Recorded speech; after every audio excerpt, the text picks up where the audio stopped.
અલગ અલગ વિસ્તારોમાં પણ અલગ અલગ કલા હોય છે, સંસ્કૃતિ હોય છે પોતાની.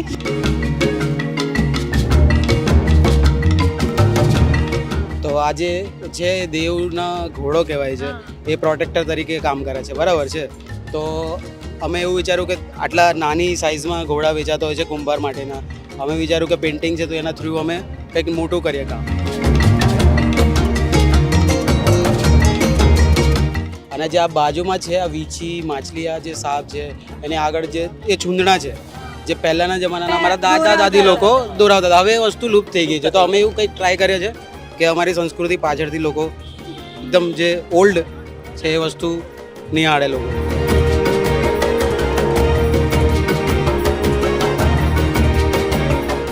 અને અહીંયાના યુવાનો, જે આપણે એવું કહીએ છીએ કે યુવાનો પાછળ રહી ગયા છે, કે અહીંયાના લોકો કેમ આટલા પાછળ રહી ગયા છે, તો ઓપોર્ચ્યુનિટી નથી મળતી. જો એમને ઓપોર્ચ્યુનિટી મળે તો આનાથી પણ ખૂબ સુંદર કંઈક થઈ શકે.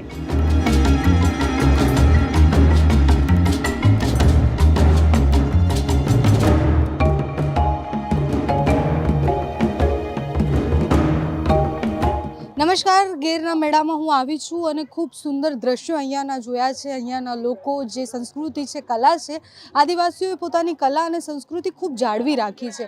અત્યારના યુવાનો પણ એવા છે કે જે એમાં પોતાનું યોગદાન આપે છે. મારી પાછળ જે એકદમ સુંદર તસવીર પેઇન્ટિંગ દેખાય છે, એ પેઇન્ટિંગ જેને દોરી છે આપણી સાથે છે, એમની સાથે વાત કરીશું. પહેલાં તો બહુ જ સુંદર પેઇન્ટિંગ દોરી છે તમે, અને મેં આખું મેળામાં જોયું તો બહુ જ બધી આદિવાસી કલ્ચર દેખાય એવી પેઇન્ટિંગ્સ દોરવામાં આવી છે. તો આઈડિયા ક્યાંથી આવ્યો ને આટલી મોટી દિવાલમાં દોર્યું ને અલગ જ છે કાકા? હા, અમે મતલબ પેઇન્ટિંગ કરતા રહીએ છીએ, વોલ પેઇન્ટિંગ ને આવું એવું. અમને એક મોકો મળ્યો છે અમારા ગામમાં પેઇન્ટિંગ કરવાનો. તો આજે જે દેવના ઘોડો કહેવાય છે એ પ્રોટેક્ટર તરીકે કામ કરે છે, બરાબર છે. તો અમે એવું વિચાર્યું કે આટલા નાની સાઇઝમાં ઘોડા વેચાતા હોય છે કુંભાર માટેના, અમે વિચાર્યું કે પેઇન્ટિંગ છે તો એના થ્રુ અમે કંઈક મોટું કરીએ કામ. તો એનાથી એ અમને આઈડિયા આવી. અને જે આ બાજુમાં છે આ વીછી માછલી, આ જે સાપ છે એની આગળ જે એ છૂંદણા છે જે પહેલાંના જમાનાના અમારા દાદા દાદી લોકો દોરાવતા હતા, હવે એ વસ્તુ લુપ્ત થઈ ગઈ છે. તો અમે એવું કંઈક ટ્રાય કરીએ છીએ કે અમારી સંસ્કૃતિ પાછળથી લોકો એકદમ જે ઓલ્ડ છે એ વસ્તુ નિહાળે લોકો. આદિવાસીઓ જ એવા છે કે જેને પોતાની સંસ્કૃતિ, કલા બધું જાળવીને રાખ્યું છે. અત્યારના યુવાનો પણ આમ ફોરવર્ડ થયા છે, પણ હજી પણ એમની અંદર એ આદિવાસીનો છાંટો તો છે. એટલે એમની જે કેવું હોય છે કે અમારી લિપિ છે ને ચિત્રની હોય છે, કોઈ એવી સ્પેશિયલ લિપિ નથી એના માટે. તો આજે આપણે પિઠોરાની જે કહીએ પિક્ટોરિયલ, જેને રિપ્રેઝન્ટેશન કહેવાય, તો એ પ્રકારનું એક નવું રિપ્રેઝન્ટેશન છે. કોઈ આ પ્રકારનું પેઇન્ટિંગ પહેલી વાર અભિષેકભાઈ છે એમને કમ્પોઝ કર્યું છે, કે એક બહુ નાની અમથી મૂર્તિ હોય છે જે ખેતરમાં મૂકવામાં આવતી હોય છે. તો આ તમે દેખાય છે નીચે, આ ખેતરને રિપ્રેઝન્ટ કર્યું છે, અને આ દેવને મોટી આકૃતિ. પછી તમારી પ્રકૃતિને તમે જે પૂજા કરો છો એ પણ આવી જાય, તમારી લિપિનું જે ઓલું દોરેલું છે એ પણ આવી જાય, ને તમે જેની પૂજા કરો છો એ બી. અને જે છૂંદના લુપ્ત થતા ગયા છે એ છૂંદનો પ્રયત્ન કર્યો છે કે ટેટુમાં તો હોય છે પણ આ રીતનું કોઈ જગ્યાએ મોટા પાયે ગ્રાફિકમાં કરવાનો પ્રયત્ન છે. અભિષેકભાઈએ પોતાની ડિઝાઇન કર્યું છે. ઘણા બધી સ્ત્રીઓ હતી એ જૂની સ્ત્રીઓના પરથી જોઈને ત્યાંથી ડિઝાઇન કરી પોતે. અને અમારા દાદા દાદી લોકો છે એમનાથી જ અમે જોઈને આ વસ્તુ દિમાગમાં આવી છે. અચ્છા, હું છે ને આદિવાસી વિસ્તારોમાં ખૂબ ફરી, તો મેં એ પણ જોયું છે કે અત્યારના જે છોકરાઓ છે એમાં થોડું કલ્ચર ચેન્જ આવ્યું છે.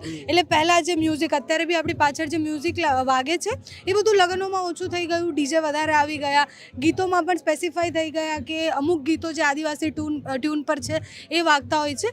તો આપણી પાસે જે ઓલરેડી જૂનું છે, આપણી પાસે વારસો છે, એના માટે યુવાનોએ શું કરવું જોઈએ? કેમ ધીરે ધીરે પાછું છૂટતું જાય છે? છૂટતું નહીં જતું, પણ એમાં એવું છે કે અમારી જોડે એક રેપર છે દીપક રાઠવા કરીને, તો એ પાર્ટી કેવું કરે છે કે જે આ બીટ છે, આ જે ઢોલની બીટ છે આ રીતનું, તો એ લઈને રેપ સોંગ કરે છે. તો કંઈ ના કંઈ રીતે એ માણસ આ પ્રકૃતિને રિપ્રેઝેન્ટ જ કરે છે, મતલબ જે કલ્ચરને. તો જે ફ્લ્યુટ વાગતી હોય છે, ઢોલ વાગતા હોય છે, એ બધી બીટ પાછળ રહે છે. અને રેપ સાંભળ્યું છે તમે કોઈ દિવસ? નહીં? તો રેપ સોંગ કરે છે, મતલબ એકદમ ફટફટ ફટફટ બોલીને રેપ કરવાનું. આ આદિવાસી રેપ મેં નથી સાંભળ્યો. ના, હા બસ એ. તો કંઈક ના કંઈક રિવોલ્યુશન આવે છે, પરિવર્તન થોડું થોડું છે, પણ કલ્ચર જળવાઈ રહે છે. ખૂબ ઓછા લોકો છે જે આવો પ્રયત્ન કરે છે કે સંસ્કૃતિને પાછી ઊભી કરવા. બાકી આ વસ્તુ તમે કહો છો જે સંગીત છે એનું ઘણું લખાણ પણ છે એમ, પણ કોઈ ખોલીને વાંચતું પણ નથી એમ. તો જે જૂના જે લોકો છે એ લોકો કરે છે એમ. તો આ રીતના અભિષેકભાઈ છે, દીપકભાઈ છે, એવા 2-3 લોકો છે કે પાછું એ નવું ફ્યુઝ આપણે તમે સાંભળ્યું કે અઘોરી મ્યુઝિક ને ફેમસ છે ગુજરાતના, આદિત્ય ગઢવી છે, એ રીતના અભિષેક આદિવાસી પાસે પણ છે આ એમની જે પોતાની. મ્યુઝિક છે પ્યોર જો માદળમાં વગાડે છે એનો નવો ફ્યુઝ કરવાનો પ્રયત્ન હવે નવા યુવાનો પાછા ઉભરી રહ્યા છે એ રીતના બહારનું મ્યુઝિકને ફ્યુઝ કરીને નવી રીતે કરવા માટે. અચ્છા. આ વિસ્તારો પાસે પોટેન્શિયલ બહુ છે. બહુ જ બધા યુવાનો એવા છે જેમની પાસે તમે જેમ કલા કહો છો તો કલા સાથે સંકળાયેલા છે. બહુ જ બધા લોકો બહુ જ સરસ બધું સુંદર કરી શકે છે અને છતાં પણ આપણે જ્યારે આદિવાસીની વાત કરીએ તો લોકોની અંદર એક પૂર્વ ધારણા હોય છે જેમાંથી લોકો બહાર નથી નીકળી શકતા. એવું કેમ?